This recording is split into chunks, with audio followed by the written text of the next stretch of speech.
Yeah, we were chatty today. We did go on and on. I think it was the dreaming stuff we talked about that kind of like, Mm, but also a lot of silence. So that should be also a teaching for everyone. yeah, no, it's great for me to cut up the segments Yeah. for Oh, the editing. okay, never mind. No silence. And then also in the initial context part, you're kind of beating around the bush there too. Got caught up in tangents. Yeah, I mean, it's also the time of year where being clueless is totally acceptable. Clueless. I was gonna make a blonde joke. Maybe not. Yeah, white. It's not No the blonde, 90s I'm only anymore. white. Yeah. Oh, Good show, nonetheless. yeah, no, it was fun.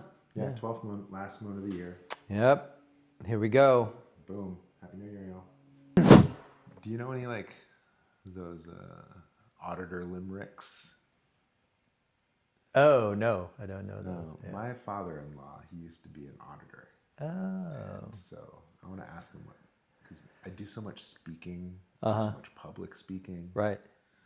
and so Red leather, yellow leather, red leather, yellow leather. see, you know exactly what I'm talking about. Oh, that's from acting. Like Yeah, yeah. how to That's articulate. what that means. Yeah. Yeah. Red leather, yellow leather, red leather, yellow leather. I'm not even gonna mess it up. All right, so Yeah. 12th moon, really, really special. Last moon of the year. Yeah, last moon of the year. It's also an ox moon. Of course, every 12th moon is an ox moon in a snake year. So, and it's also in its native element because it's an earth ox moon. So it's like a very, I think of it as a kind of level field. It's a level place, it's meant to be a level place, not an upward climb, like it's meant to be kind of this plateau for, resting. My son's an ox too. Shout out Lil Amin. Yeah, he's a metal ox, very determined. Well, for the occasion, this is Big Snow Mountain. I love Big Snow Mountain. But this is Big Snow Mountain Malcha. It's like just the leaves, just dried, rolled once. Wow. Minimal, not even pressed into a cake. Wow. Yeah, just like no processing whatsoever. And Big Snow Mountain in the raw. Big Snow Mountain. Yeah. I've had it for a number of years. I can't remember where I got it from. I can't remember the vintage. But I only got so much left. Yeah, that's yeah, it smells amazing. Let's see how it tastes. Special occasion. Yeah. The end of the year. Like it's kind of crazy out there. And so It sure why is. hold on to these teas? Yeah. Right. Who knows how long I can enjoy them? Well, yeah. I mean, enjoy them. and a lot of people have talked about. I've been, studying for years, as you know, and like part of my approach has been, I don't want to hear anybody else. I just want to study Liu Dao, and so having done that for as long as I have, this has been the first year where I'm like, okay, let's see what everybody else is saying, and it's been really amusing. Yeah, I mean, the thing that I'm most amused by is this notion of shedding skin. That somehow we're supposed to shed skin in preparation for the new year, and I understand that's kind of a common trope, of empowerment, and so we're sort of New year, new you. Yeah, new year, new you. Also, kind of the end of the snake, shedding skin, etc. And I'm always like, no, that was fall. Like fall was the time to really shed skin. That's true. Yeah. And in Chinese medicine, fall is metal, metal is lung, Metal lung is skin. yeah. It's the editing time. Lines up. Yeah. So there's not much room left for shedding at this point. And wood snake, come on, you're not even a snake that sheds. You're an earthworm. Yeah. You basically, Yeah. you're a garden snake. Yeah. Like step on you walk right past it, you don't even notice it. And if anything, tail end of the snake. I mean, here in California, we got rattlers. Yeah. Well, there's also right. Yeah. So yeah, you could have I mean, then that also happened in the last snake years. Like the tip of the snake was like these, and we've already seen that, right? We've already seen these like incredibly horrific political events, Yeah. that are just sort of illustrating the patterns that we've been observing all year, which has been kind of the recommendation of the wood snake years. Pay attention to the patterns, because you have to think of these years as a continuity of experience, not like snake is over now horse, like that doesn't work like that. It will work its way into horse. And so the patterns that we've been observing in the snake year, I say, are the horse you're riding in on. Like, and but if you're worried about shedding skin and you're too tired to do it, that's good.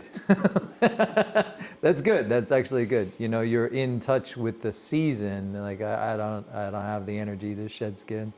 Yeah, well, wait till spring. Because the first 2 moons of this new year are metal moons. Like it's a metal tiger and a metal rabbit. So it'll be there. Shedding will be there. Available for you if you need it. Yeah. And spring's very good. I have a whole agenda for spring, like to clear out closets and get rid of things, like that's highly recommended in the first moon. Highly recommended. Like strip it down. Strip it down. Yeah, that metal, that's clearing, that's boundary setting, that's also self-reflection. Yeah. Self-reflection.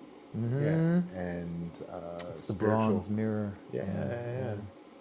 I remember Ming would talk about how metal is quite spiritual.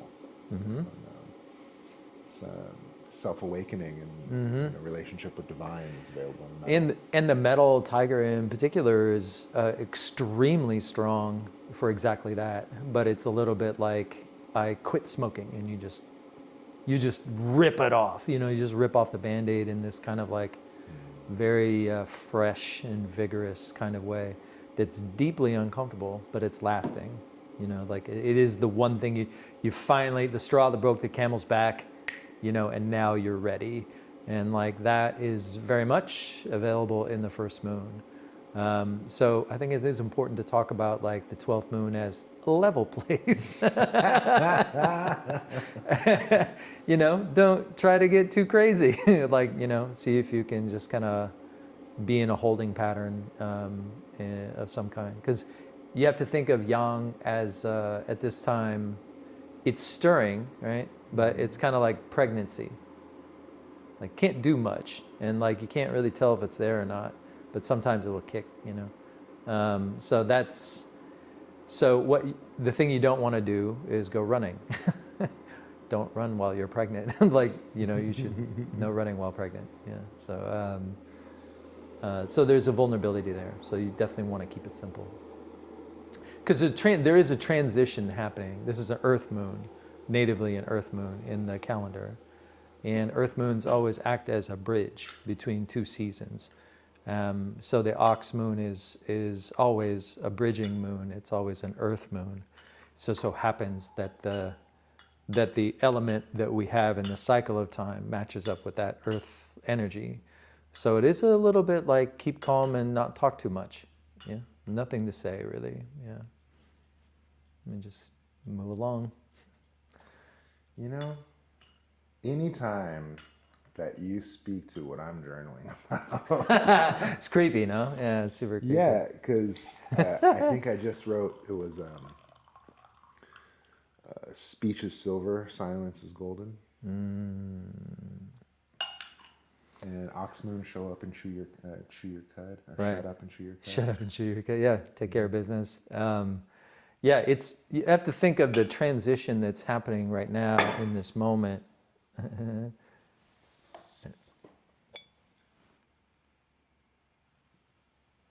There's that viral barbecue guy. It's like, he calls it Tenderlicious or Tendertown or something like that. Oh.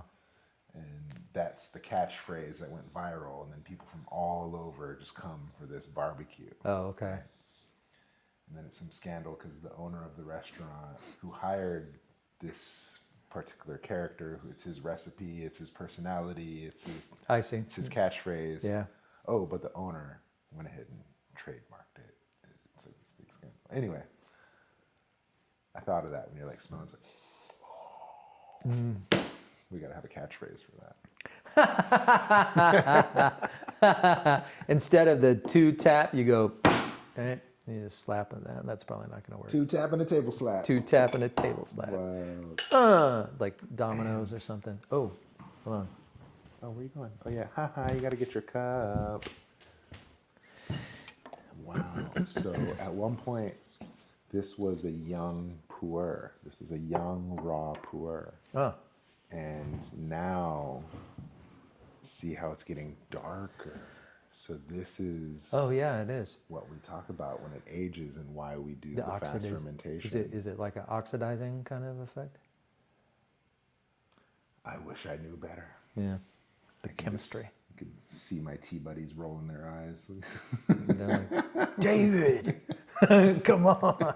You should know this. There's a phrase like right there on the top. They know what it is. Just checking my mic. Yeah. So there's a transition that is happening this moon, but you don't really need to do anything about it, right? It is sort of happening already in the background. Like you don't. There's no need, to be forceful. Like it's kind of like deep sleep,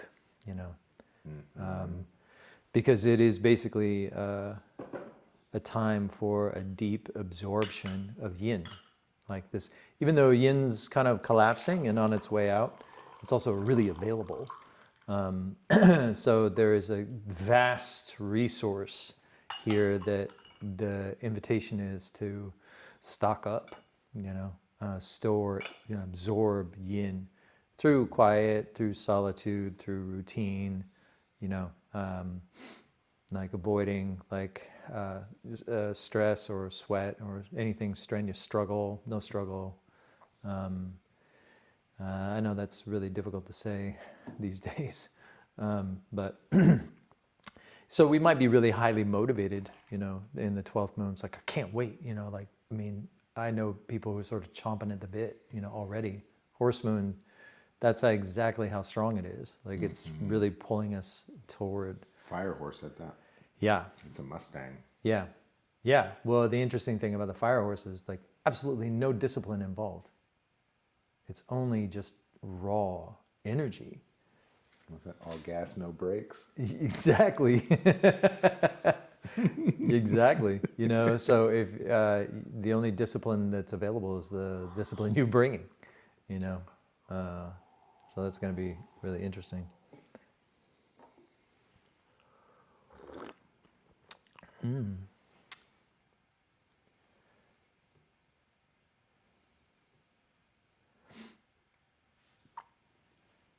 I shut us both up. I was like, whoa, I'm going to have to sit with this one for a second.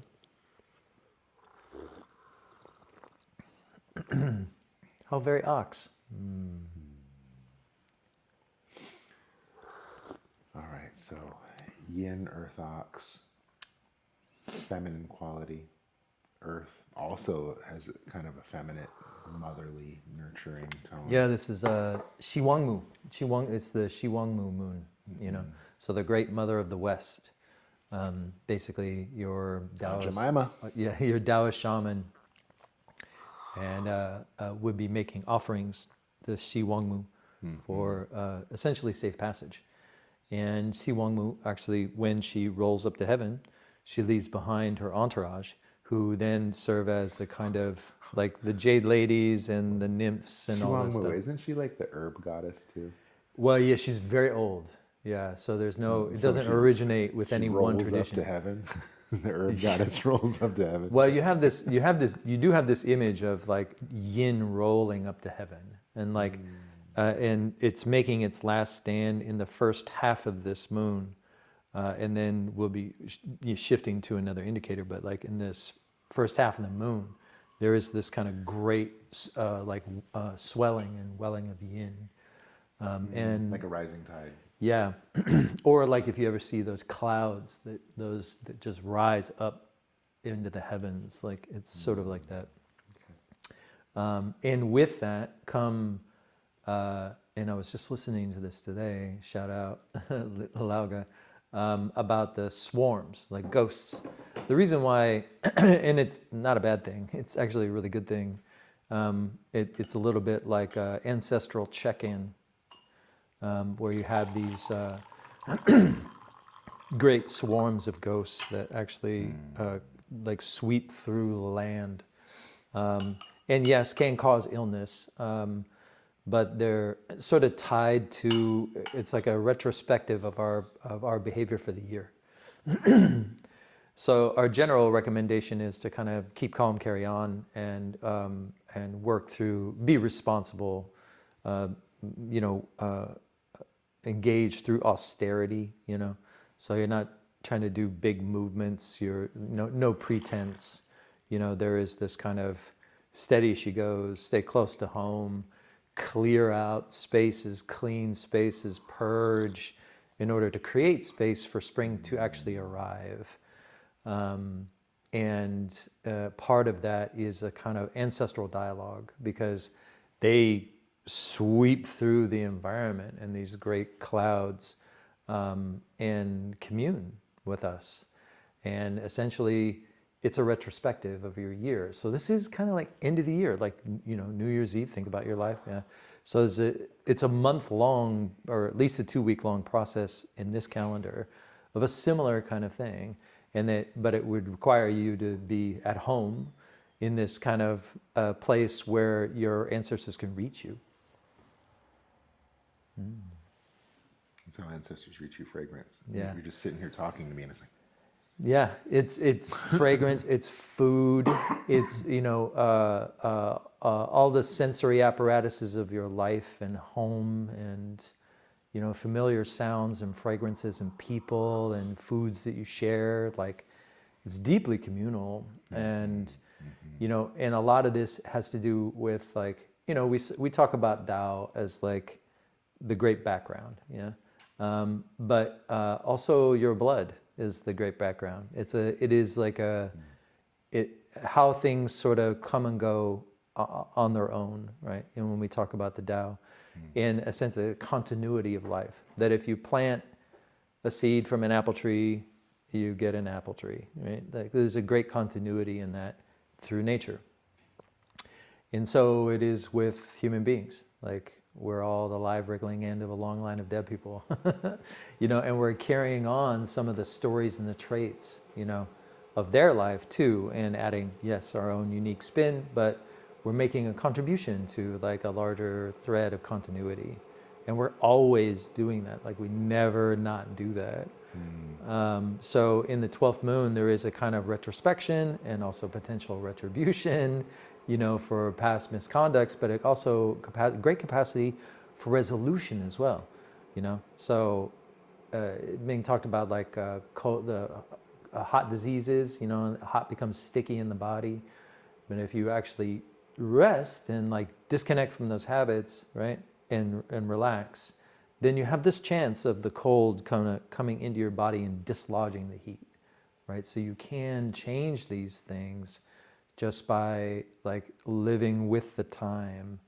And maybe you get sick and you have fever and you release, you know, but if you get sick during this time and then you get better, that's a resolution of a ghost, you know, that's the idea. So all of this stuff is like we're all heavily intertwined. I think the interesting thing about the 12th moon is that it's deeply animistic. You know, in our culture, if we're residing in an environment that was created by somebody else, and it's our job to rule it, then why wait? There's nothing to wait for. You just go because your creator told you to. You know, if you're in a theistic culture. But if you're part of nature, and if you're actually deeply a part of nature, then there is a period of time where you have to wait to be invited. Sounds like Dracula. Dracula. Where did that come from? You have to wait. You have to be invited to come in. Oh, wow. You went to vampires on that? Wow. Okay. Yeah. And not just and not just wait to be invited. You also actually have to court spring. Hey, You go being romantic again. that romance is just real. But you have to sing it. You have to sing it, or you have to practice it in some way to get, to remind nature, like, hey, remember, spring is coming. We have to remind nature, to invite us. Like, you have to be like, hey, you're gonna take me to the party, right? Like, remember me? I'm your cousin. Yeah. I think it's like that. It's kind of like understanding that you're beginning a dialogue again, right? So you're continuing an old dialogue and you're about to begin a new one. So this is where we start to talk about like Ganying again, because this idea of fundamental to this cosmology is that you only live in the world of your actions. The only world you ever live in is one that's shaped by your actions. And this is the very meaning of reciprocity, right? That everything you do creates the world you live in. And so there's all kinds, this is the reason why Confucian society is so heavily based in ritual, is because those actions are creating a certain kind of world. Mm-hmm. So Ganying is this sort of first taste of like what resonates, and then paying attention to what resonates, then you become more inspired and to create a certain world that is in alignment with that resonance. So, it sounds complicated. It's really not. It's like you wake up in the morning and you're like, I want green tea instead of black tea, or I feel like pancakes or cereal. Like it's constantly happening. Your appetite's always involved, in everything that you do. So there's something really special about that experience, and having that sense of continuity of appetite and a continuity of experience be linked to, previous generations, and to understand that like I don't exist in a vacuum. Again, in this cosmology, I was not created by anything other than my mother and my father, who were created by down the line. So we all share a story.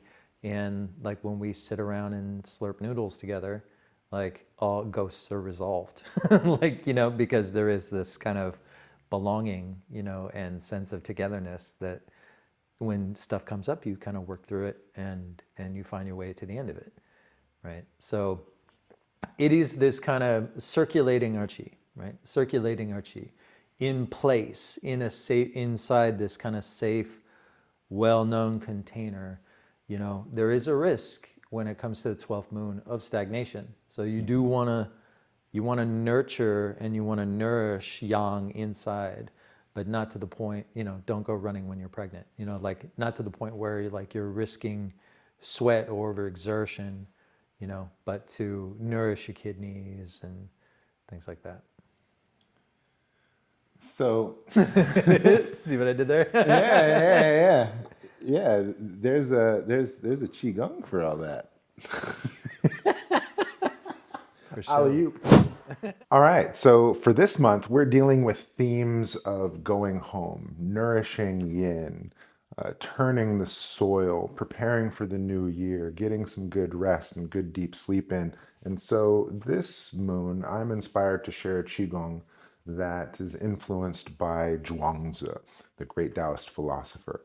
He had a dream of being a butterfly. And then he'd woke up and, am I a butterfly or am I a man? And so you have this kind of movement of chasing butterflies, right? And if I come in close, it's just turning one hand over back and forth. And in that conversation of turning soil, it almost looks like making cow pies or something like that, right? And so we have this gentle movement, this nourishing of yin within, and the more we nourish, the more we can foster, and the more this movement can grow and expand.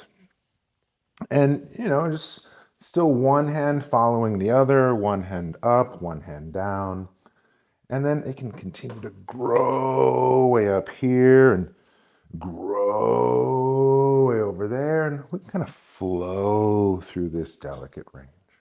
But remember, we don't want to let things get out of hand. So we bring it right back to this small space here.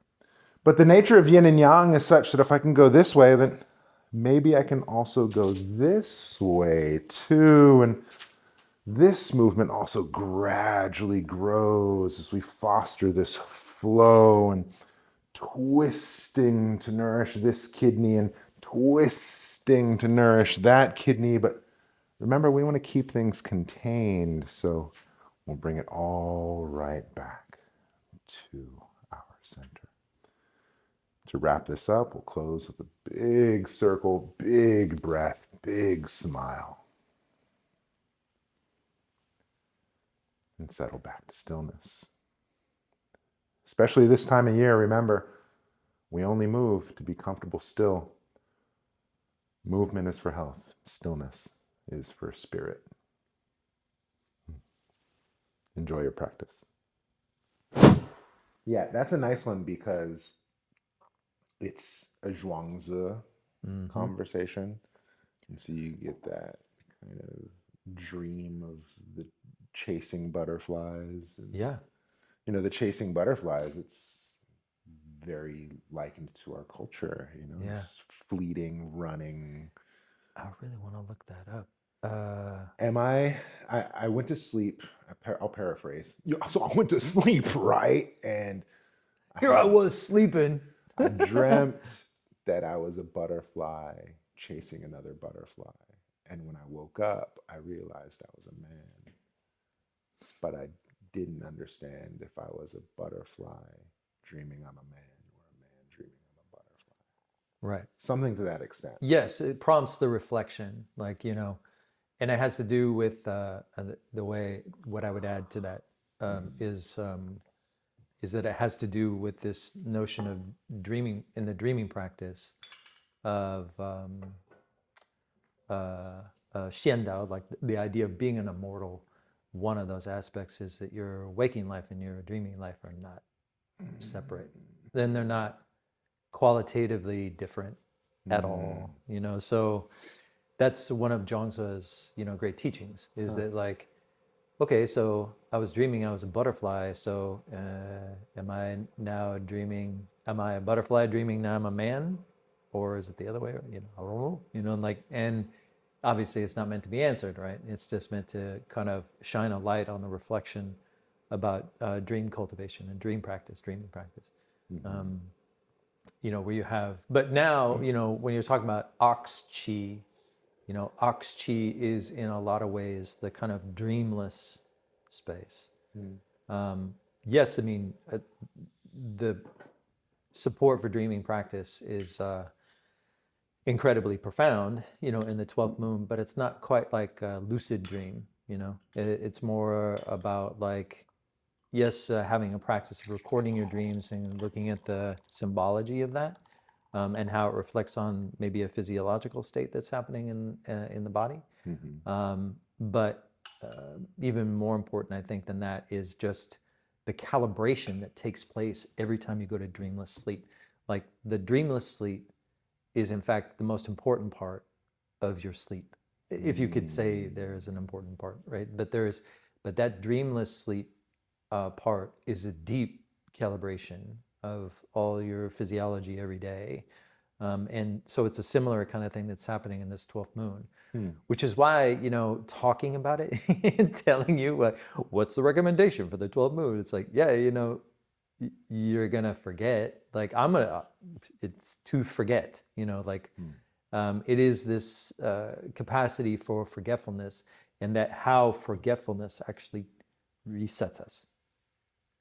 Yeah, to be fresh again, to be new again, not to like go get what we want, but to have like a genuinely open appreciation for the world you're actively creating, right?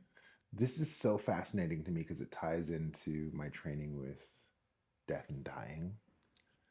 In the death and dying practice, there was a lot of dream yoga. Mm. And the dream yoga was meant as it was practiced in such a way to induce lucidity Mm-hmm.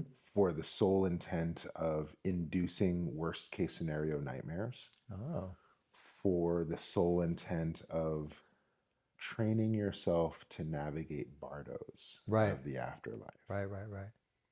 And then after defeating a demon of your subconscious, so to speak, Mm. through this lucid dream state that you in fact induce, Mm-hmm.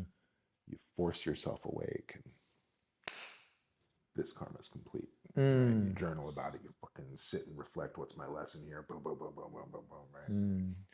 You digest it. It's supposed to be Mm. this way to kind of process the subconscious. How was that for you? It was okay. I was able to induce the lucids. I was able to induce a worst case nightmare in my grown adult life. To have a nightmare, that was interesting. Mm. But it all kind of came to mind Mm. too, because in this kind of contemplation of death and our mortality Mm-hmm. and our imminent demise, Mm-hmm. therein lies a new appreciation for life. Mm. I think the Stoics will call it memento fati. It's like, Mm. remember your fate. Like, you're gonna die, bitch. Yeah, yeah. Well, I've often said that I think that the two most significant events in anyone's life are birth and death. That's basically it. Everything else is like a distant Yeah. second. Well, you hear it all the time. It's like, you only got 6 months left. What are you gonna do? Right, Yeah, right, so right. we'll live like that now. Sure, yeah. But I mean, I think what's behind that invitation and how people frame it is like, do all the things you want to do, right? America, Like, yeah, harder, faster, stronger. get on that bucket list, bro. Yeah. Where like it actually is behoovent upon us to just understand that, like, or maybe like Matt Lucas has often said, like, I want to create a life that I don't need an escape from. Mhm. Right? So if you have any kind of goal in life, that's a good one, to create a life you don't need, Don't want a vacation. that I don't need a vacation. Like, I'm Mhm. actually enjoy what I do. And it is that enjoyment that I think Shout out is, me. I think that it's that enjoyment and that invitation for enjoyment that was constantly what Ming was like inviting us to consider. Mhm. Is that enjoyment could actually be a legitimate um, guide. Mhm. Not too much, but like, Yeah. And I remember him being distinct on that too, because yeah, there was the catchphrase at that time, follow your bliss, yeah, which, careful. right. Whoa. Yeah. But there is a pursuit of contentment that is noble. Yeah, I think I remember saying, I had this one phrase a long time ago that um, that joy was like the anticipation of nothing in particular. Like, if Here you go being romantic again. Dude, we gotta make this a new segment. Fucking Shannon's Cupid right, romance. yeah, right. Shannon makes David's heart flutter. But if you have like a joyful expectation of nothing in particular, I think everybody's been there. You're just sort of like, I don't know, I'm just like having a good time. I mean, I'm a double pig with an exalted pleasures palace, so I'm sort of predisposed to find that kind of sweet spot in life. And like, what are you smiling about? I'm like, I don't know, like, Don't go to New York. right, and so, but it is delicate, but it is a thing that's actually immensely durable. That even in the hardest, work a 12-hour day, whatever you have on your bus ride home, you just see someone, and everything just shifts, right? And you have, I mean, I don't think that I'm saying anything particularly remarkable. I think everybody's had that experience. It's just that the frame they have after having that experience doesn't sustain the sensation or dismisses it as something not relevant, you know. We're just so grossly materialistic. Or if I can't post it, or I can't like claim some status from having that kind of experience. Like, yeah, you can't. It's like it's there and then it's gone, and then you go and try and tell your buddy about it, and they're like, "Okay, weirdo," right? That's what happens, and so I think that it's a really precious thing, to have those experiences where you're just sort of like, cool. I enjoy being here, and that I think is probably the best kind of resolving energy you could have toward your fears. Dude, there you go, summing up my thoughts again. We were just talking about this in the lecture before this recording. My Wednesday crew, shout out Wednesday crew. We're talking about standing meditation and your capacity to just enjoy yourself. And meditation as a practice of stillness. Stillness is a preparation for death, because at some point you're just going to be stuck in your skin, can't do shit. Yeah. Can you enjoy yourself? And so I'm touched by your sharing of, can you just be okay with the moment? Can you just? Yeah, and this is a kind of austerity, where you're not aspiring for anything, want less, need less, seek nothing, and it's not even, you can't even put a label like contentment on it. You're just like, cool. And like, chill. Yeah, I made dinner, and like, and now I'm reading a book, or like, rearranging my closet, and then 9 o'clock, I'm gonna go to bed, and you just go to sleep, no special nothing, and so I think that's that sounds like that's not particularly potent when you're looking for guidance on an astrological level, but it really is.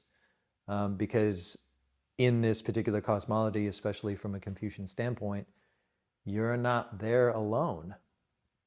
There's all the ghostly swarms are passing through, and maybe they need that, maybe they need that kind of moment of repose, where you're just there making dinner, and they I remember dinner, and they're gone. And it's not, doesn't have to be dramatic. It could just be your contribution to the continuity of life. And that's a big difference, when we look at it from maybe like a theistic framework, where we're trapped here, we're flawed in all these ways, nature's out to kill us, like all these different things, like, the best place isn't here, it's someplace else, and you got to fight to get there, right? So, man, that's a lot of weight to carry around. But you have this kind of cosmology where you belong here, and there is that you're a member, of a continuity of experience, and that you have obligations not just to nature, but to the people around you. It's not an ideal, Ox is not ideal. Ox is just like, what you see is what you get. Like, I have people who depend on me. I have to show up for them, right? This is as far as a ghost goes, right? Ghost needs aren't particularly complex. Yeah. So if you're in that position where you're like, I have responsibility, people depend on me, I have to show up and do good, then there's a trillion, there's so many different ghosts around you, being fed by your conduct. And not just your conduct now, your conduct all year long, right? So this is a cycle. So every 12th moon, you get this kind of like ghostly inspection of how you conducted yourself through the year. And, hey, everybody's got pluses and minuses on the list, and like you just work through it. Charles Dickens wrote about it. Exactly. Right? This is Christmas Carol. But this is what's meant by that calibration, is that you get this kind of house cleaning, both internally, and this psycho-spiritual level. And then you're supposed to apply that. Psycho-spiritual. Then you're supposed to apply that in your home spaces too. So there's a lot of not just carrying on and avoiding the pretense of like being aggressive, etc. But clearing out your space and purging the things that are necessary so you can welcome spring. This is part of the courtship as well. So you have to court spring and then wait for the invitation, right? That's the idea. I like that idea of cleaning right now Yeah, me too. because yeah, spring cleaning soon, but even now, winter preparation cleaning and prep for spring. Right. It reminds me of the conversation of Scandinavian suicide, Ooh. where it's this idea of the elders that minimize and scale down before they pass, as in a preparation for death, as opposed to our culture where our elders hoard and then dump their shit on us, and then here we are, like, And then lawyers gotta sort it out. probate Yeah. and Yeah. estate clearance. It's a mess, right? That's a very good point. Yeah. And so this is an opportunity for the elders to scale down, thin out, and make room Yeah. for a fresh start. For freshness, to come, So within each of us is that elder, and then the birthing newness, that's also coming, right? So again, we're all kind of pregnant with this potential that's completely half baked, and I mean, you have no idea, and that's definitely part of the teaching of the 12th moon, is that nobody knows for sure. Like, I'm saying all these things, and it's a part of a tradition, but nobody knows, like, if what beats me. Best guess. But it's exactly it. It is our best guess because we're, still immersed in yin on an ecological level in terms of qi. It's yin dominant, it's fading and collapsing, but that makes it just unpredictable. Where things just sort of erode and collapse into the sea kind of thing.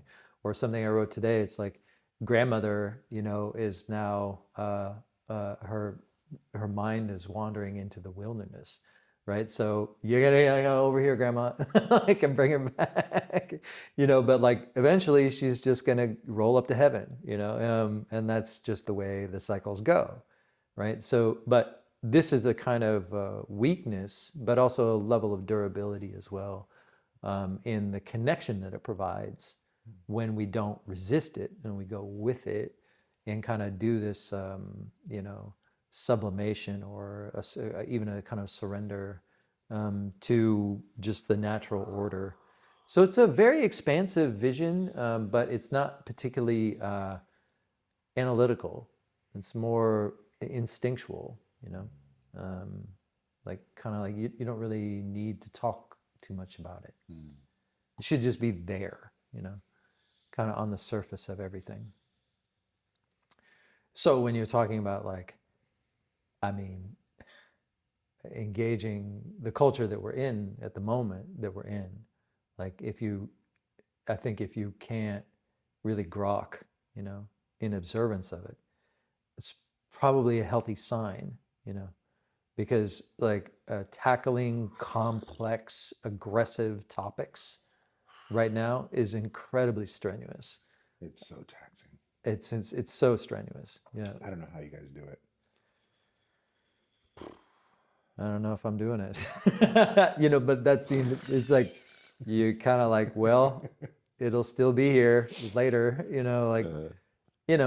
so I think that's why it's so offensive. That's something that I was writing about earlier in this 11th moon, is that if you have these like very jarring emotional experiences, it's complete overload, because the chi itself is the medium, it's a reverberation that, like spreads around the world like that. And no one has like the fortitude, to actually deal with it, because we're all kind of in the same vulnerable space. So it's horrific, it's kind of like, it's starting war in winter. Horrific. This cosmology would be like, this is demon work.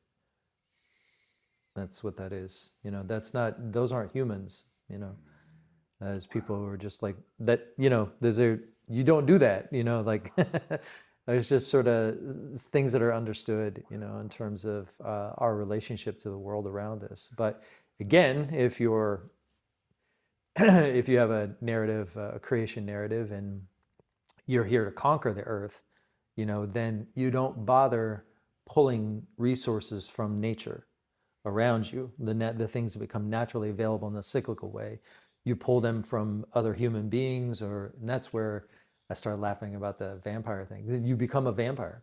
You start pulling from it, you get extractive. You start pulling energy from every source that you can, and that can get dark very fast. Because there's this complete, completely disregarding, the cycles that are just naturally available, right? And so if you have these people acting in this way at this time, it's just really troubling for everyone.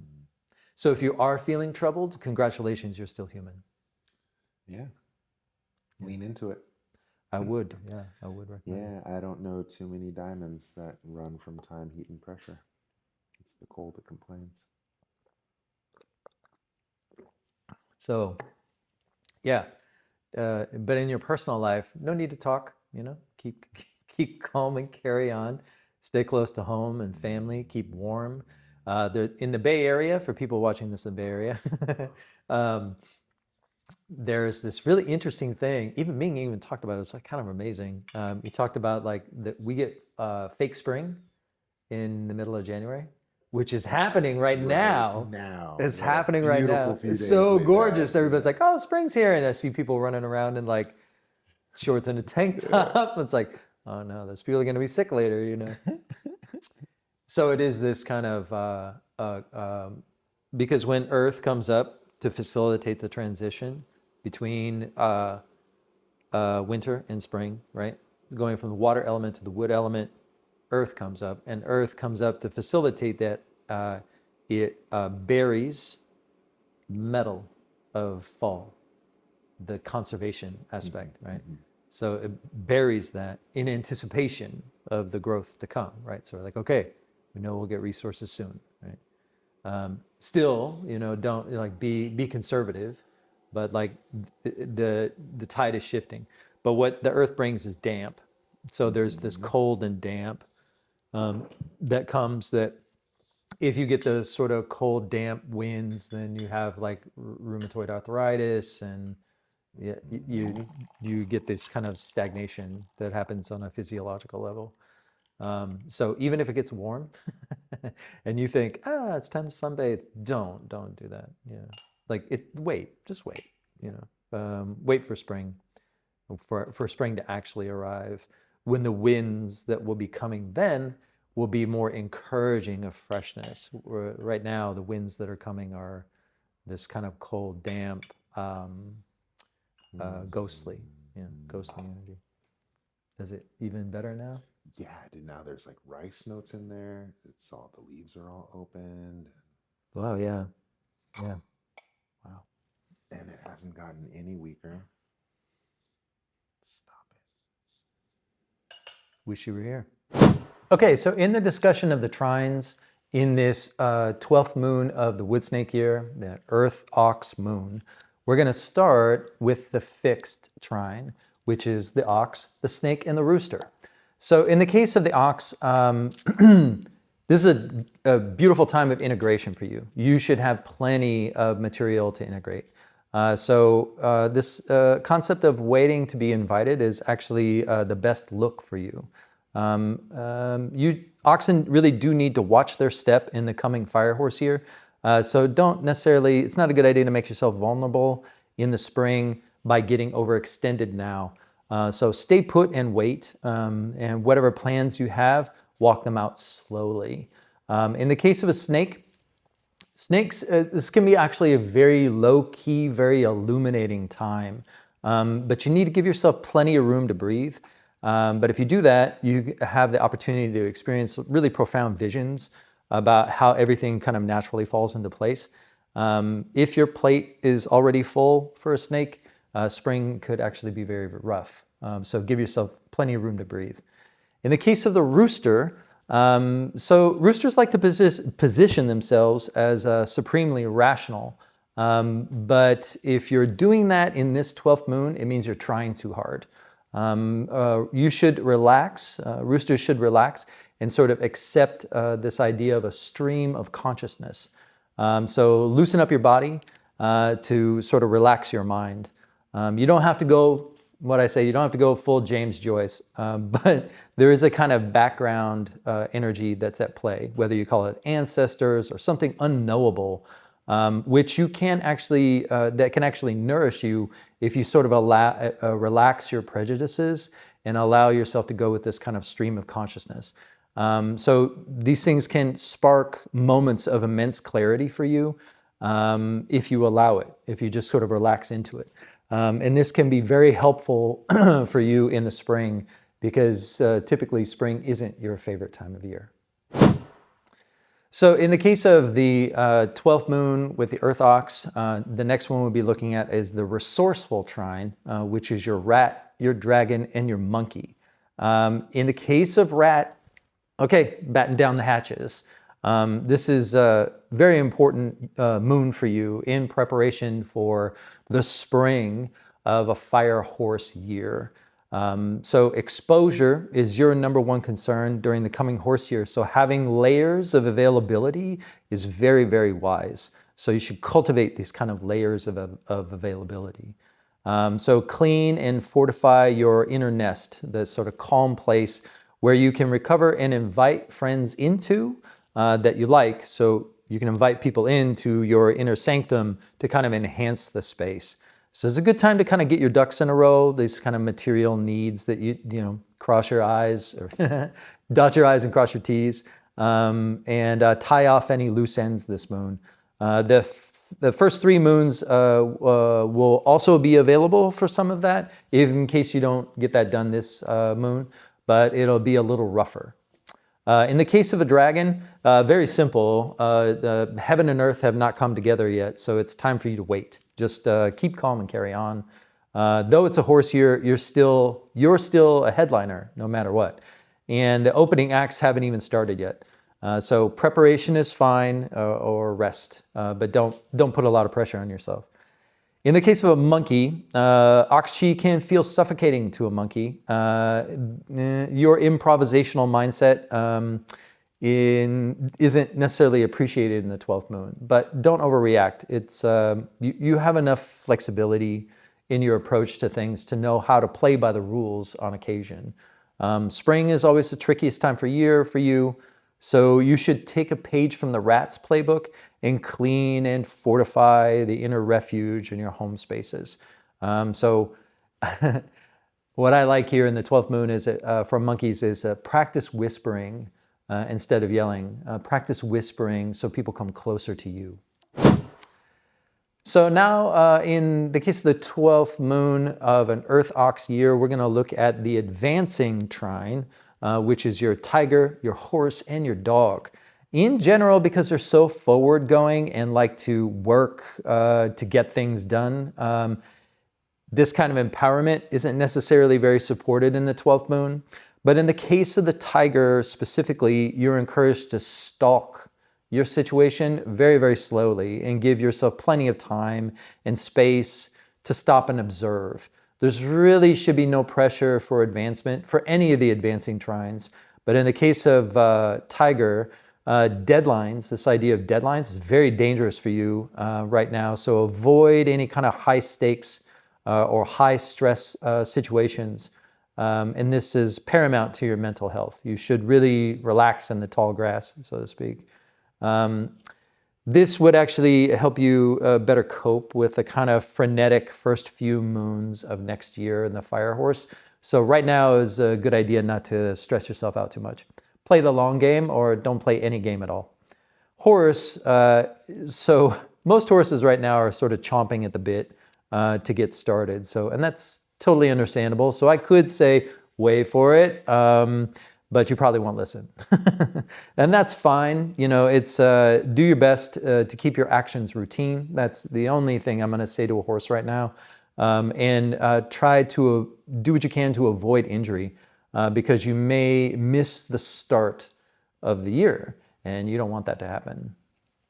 In the case of the dog, dogs may experience some pretty big changes this coming year. So this is a very good time for dogs to get grounded. Spending time with family, close friends, loved ones is very favorable. They should really sort of cloister themselves, like really go insular, like really get your close personal friends around you. So shrink your circle of association down to the most essential and be content before things kind of get a little too wild. So in the 12th moon, now we're going to talk about the domestics and how they fare under an Earth ox moon.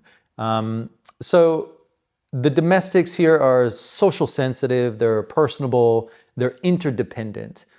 So it's not surprising that in the 12th moon, it's more about like cultivating and reinforcing the resources of affinity and fellowship. And so like the dog, all the domestics benefit primarily from really nourishing their close patterns of affinity. So especially for the rabbit, it's relatedness that matters most. This is a major resource for them, and they're most skilled at drawing others to them. So they're the ones that are going to need this cultivation the most in this 12th moon as we prepare for a potentially very volatile spring.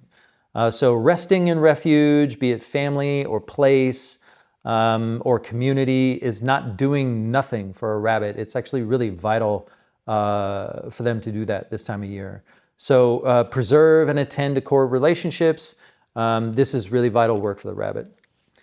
In the case of the goat, goat finds their places of affinity and relatedness also in close in personal social circles, but also at a broader sense of social movement and bigger social circles. And in the case of the ox, you're going to want to bring that in because the goat wants to affect change, and it's way too soon for that.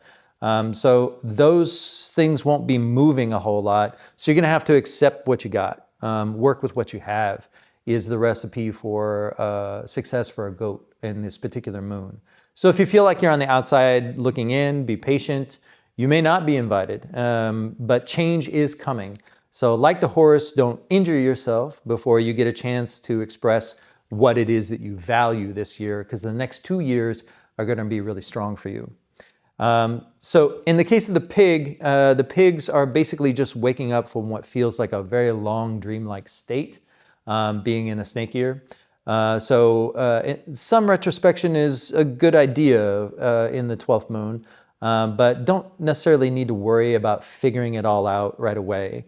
Like the other domestics, pigs should reinforce their close-in patterns of affinity and affection.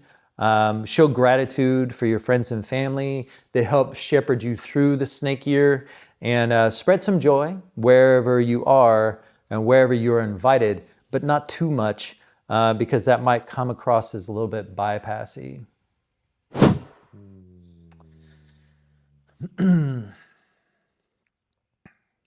What would Ming do right now?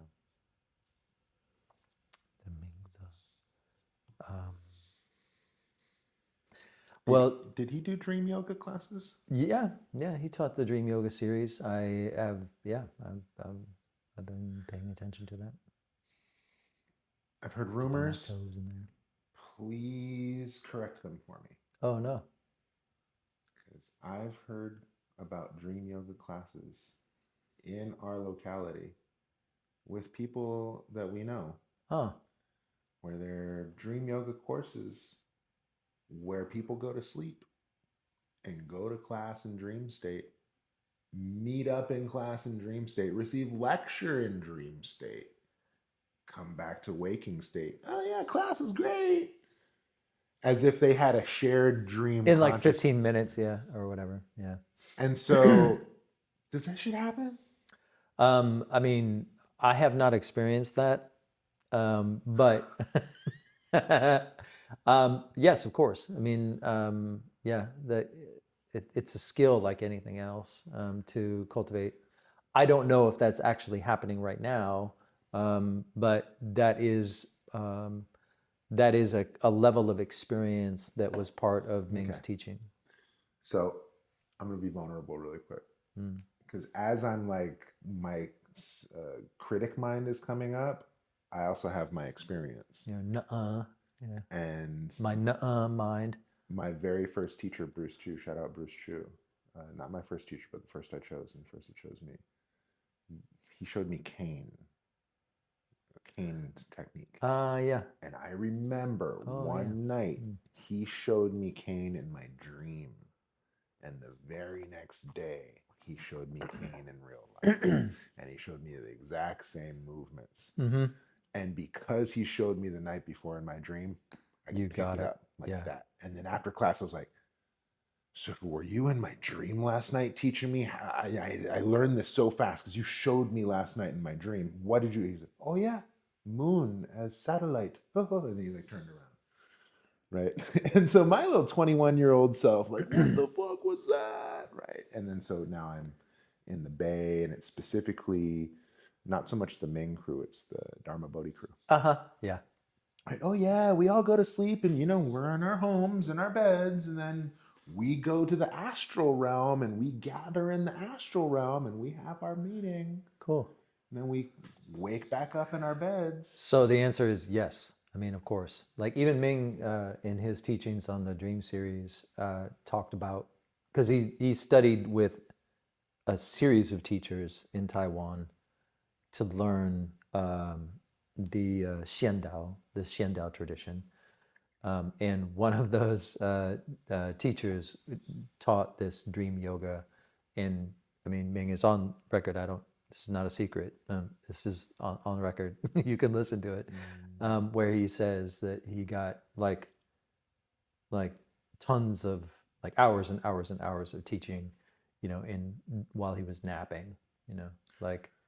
So yes, the transmissions do and can and often happen in dream state, because if you take this seriously, that then there's a vast amount of experiences you could have, because our bodies are different, so you can have, and time moves differently in those spaces.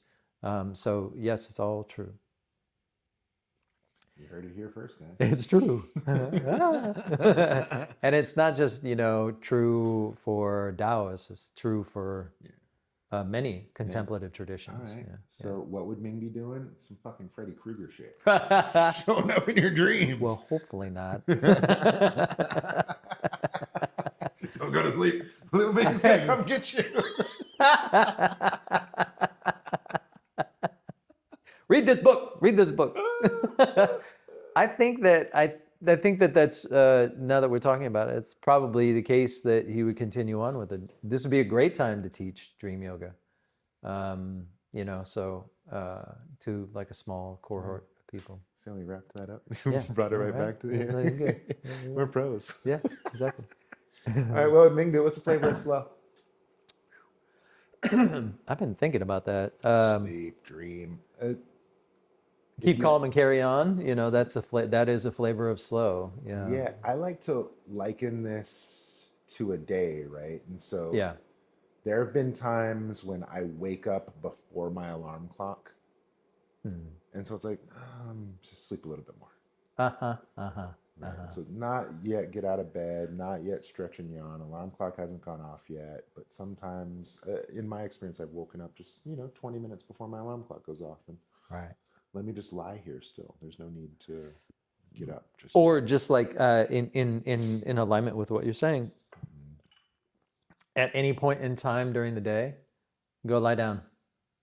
Just spontaneously. Especially like I like to encourage, especially because we are surrounded by a world in a state of hysteria, that if you have the capacity to be conscious of your stress level, and to be and have some control over your stimulus, reduce it. Like if you're, I think it's good to give yourself the permission to say no to stress. I'm laughing because you say lie down, and two things come to mind. One is You go take a nap. Yeah, the social media trend of planking. It's like, Oh, are they doing planking? it's an old thing. Yeah, they're but just like, plank. Yeah. Just plank or lie down or something. Just go somewhere in the most awkward of places and just lie down and get a video of it for your social media. Well, it's better than eating Tide Pods, I guess.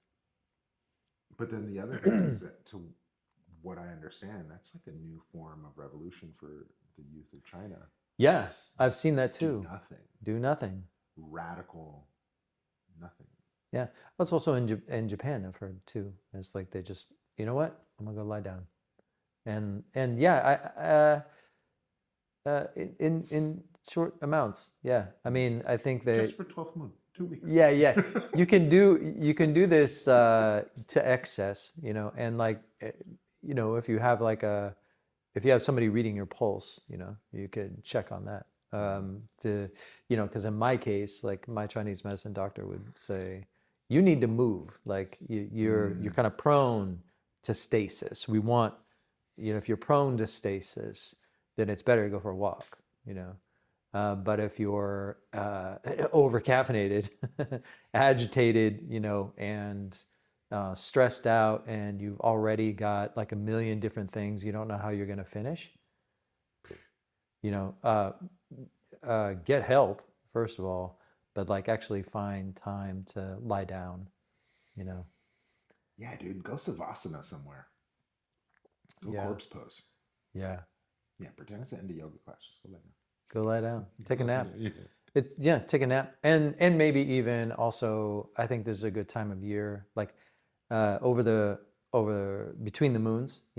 I'd gotten sick, and so I had backed off of tea. Like bro, I'm sorry, but it's true. Like I haven't. I think the 20th is when I got sick, and I haven't really drank tea since then. And it's been a really great re-relating, to stimulus. I think is a good time of year, to do that. So you're not building heat in your physiology so much, especially when you're given an opportunity in the 12th moon to let the cold take out the heat that you've already trapped. But if you're still drinking fire, then you're only going to create more of a chronic condition. And this is a really amazing but very subtle time of year, where some of your chronic conditions can actually be um, um, diminished or relieved somewhat if you just go for a walk and breathe in some cold air, and go to bed early, and take care of yourself in that way, and reduce your stimulus. That'd be a good time for it. And then once we get past the full moon, the first solar indicator, because like in talking about the first moon of the fire horse year, we have spring as a solar indicator always starts on the 4th of February, but the spring festival this year, say, Spring always starts February 4th as a solar indicator. for the chi nodes. So that's a solar, that tracks the solar relationship. So that's why solstice is at the same time every year. Interesting. Yeah. So they're always at the same time of the year. So spring is always, from a solar standpoint, starts on the 4th of February, right around the 4th. Boom. Mind blown. Just learned something. But the spring festival this year, because remember, spring festival actually started before, I think that, and so it started a little bit early. So that one time. So now it's starting late. It's starting on the 17th. So that means this 12th moon will have spring in it. And I would say, don't worry about it. Meaning it sort of ups, then it's even more, if you might feel tired up until that point, but then you have no excuse. Clean the house, like that's the idea. But when spring starts, from a solar standpoint, it's not like it's strong. It's more like a rising feeling of inspiration that I can do this. It's like kind of like I think it's going to be okay. Like it's that sort of feeling of optimism that comes, but it's incredibly theoretical. It's not based in any kind of evidence because Yang hasn't returned in any kind of strong way. It's just kind of like a sense of optimism. But it won't be until the Spring Festival, which is the first moon of the new year. That's when you're going to actually feel like, okay, we got through it. Like we survived the winter. now we have to survive the spring. So it's like exchanging out of the frying pan into the fire. Almost literally, yeah. Especially in, yeah. So yeah, the first moon, as a little preview hint or whatever, I'm calling it the forge. It's forging your spring, and preparing, in that way. Yeah, and we might think tiger, go out and be powerful, go chase. No, no, no, crouch. Yeah, well, Yeah, it's rear back. it's Yeah. all of those things. Yeah, it's the lurch, well, that didn't go anyway. Like try again, and then like how often is a tiger successful in their hunt? 1 out of 10, maybe. So you have to think about it in that way. And in this case, because it's a metal tiger, it's a little grumpier, right? So you have more success in a metal tiger moon the more you strip down, So it is very much like a clearinghouse. So it may continue with that kind of chi of like welcoming the new by really getting rid of the old, and it can be like incredibly instinctual and forceful. So especially in a fire horse moon or a year, so it's going to be a bit rough and tumble, if you want to say. Well, rough and tumble, thank you for that, because that's a perfect segue to a question from one of our viewers named Scott. It says, why is it so crazy right now? Why is it so crazy? Why is it so insane? Why so crazy? Why so rough and tumble Right. now? It's winter. We're supposed to be hibernating. Why are people going crazy? Why is it so insane? Because they're not hibernating.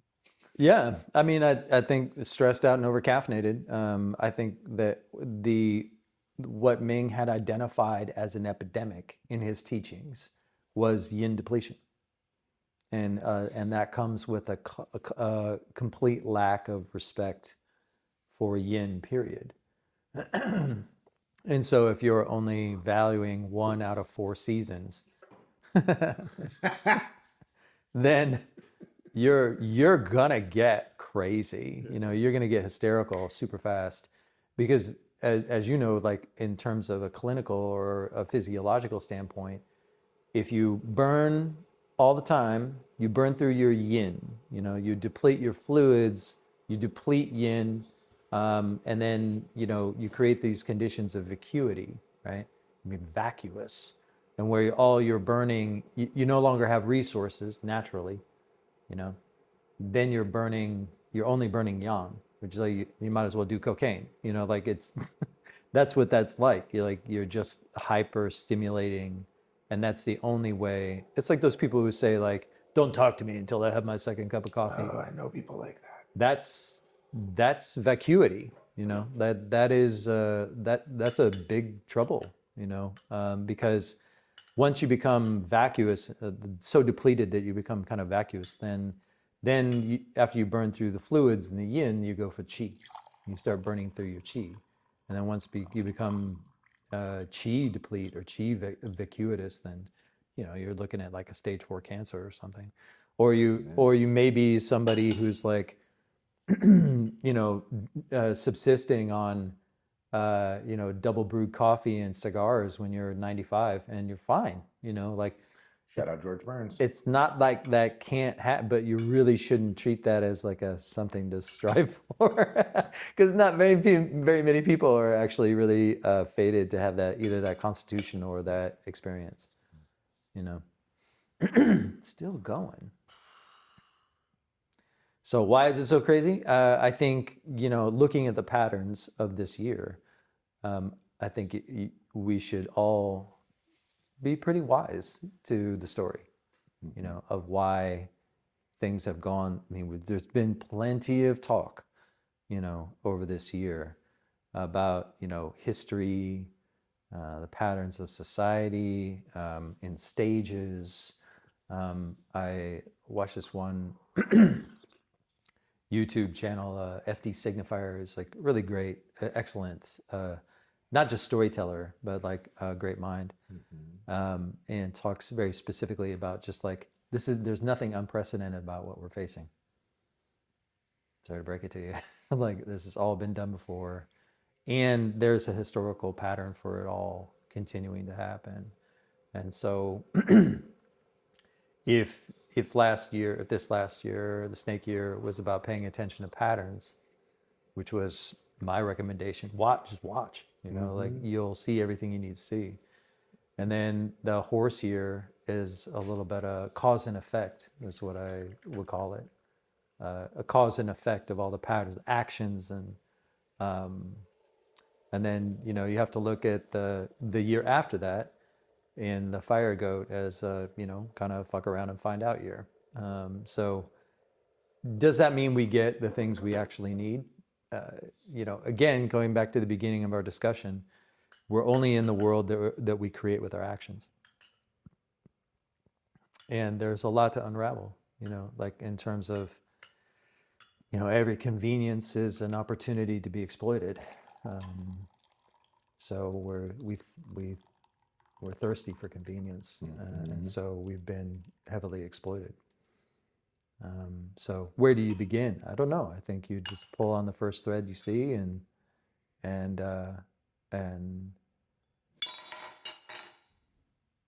take care of each other. Oh, bummer.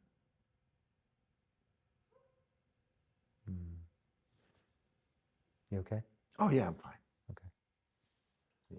You guys saw that live. Wow. That was an omen. Woo!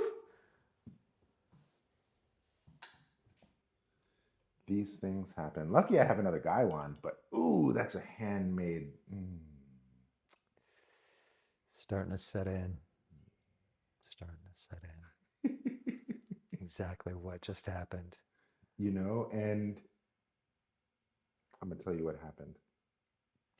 This tea is so good, but we hit a plateau in flavor, Oh, and so I was brewing at 195 all this time, and so I finally kicked it up to 212, and so that was really hot porcelain in my hand for the first time of all this brewing. That's why it happened that time, and so it was just a little bit hotter than I can handle, and then just slipped. But it was the end of the road.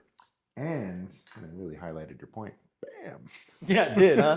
And I can't remember what I said though. It highlighted it right out of my brain. What was the last of Yeah. it?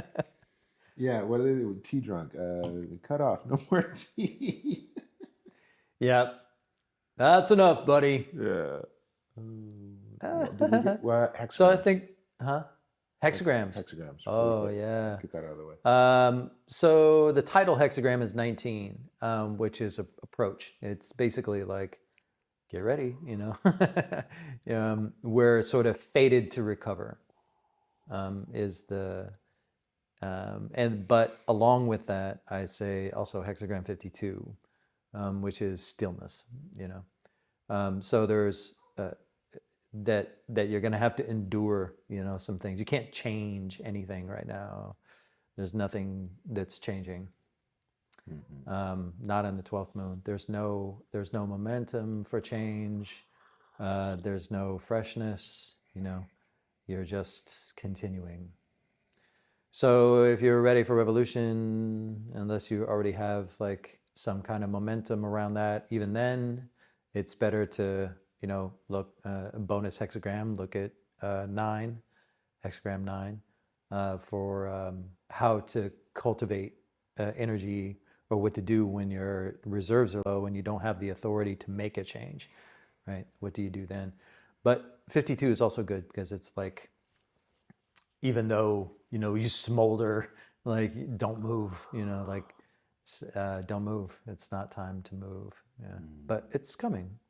There'll be, and you have a whole year of a crazy ass, stallion that, so enjoy the stillness is what I say, for sure, because there will be a lot less of that pretty soon.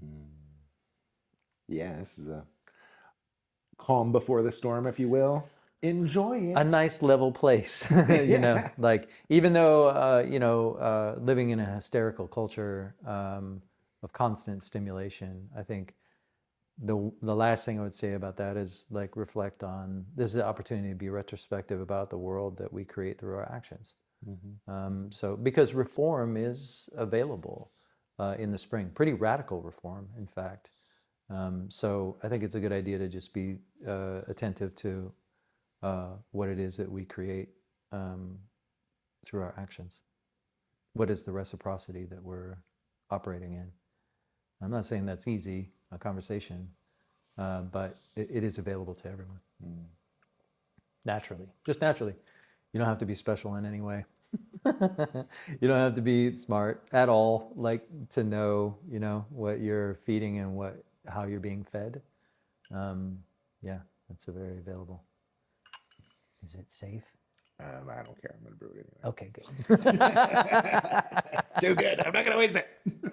There's still life there. Just get it out of the lid. I'm just gonna use this side of it. We're gonna make it work. I love it. Monkeys living on the edge. Yeah. Well, I think that's a good place to wrap up while we risk our throats at broken porcelain. Oh, and still using that boiling water too. Let's see if I can do it. Everybody's on bated breath right now. Burning, burning, burning. Smoldering, stay still. Okay, and that's where I messed up last time, was smelling.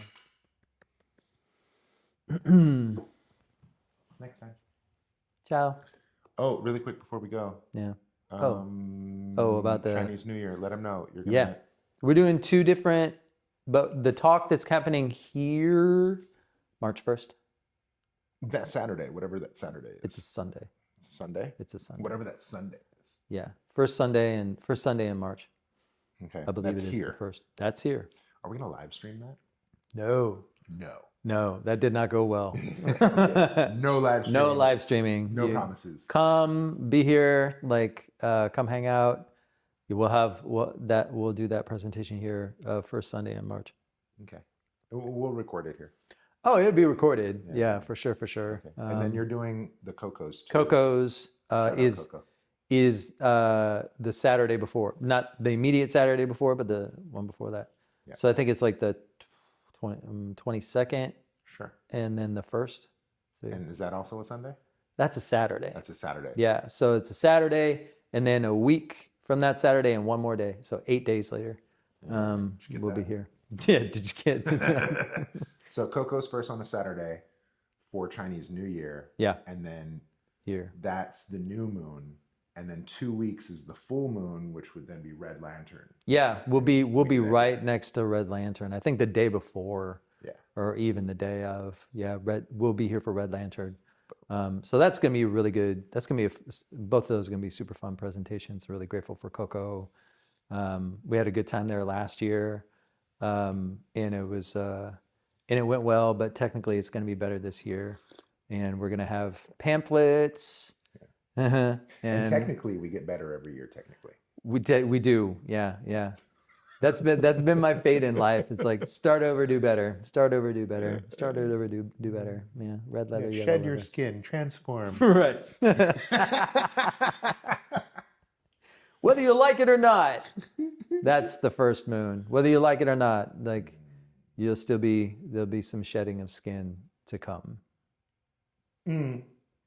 Bam.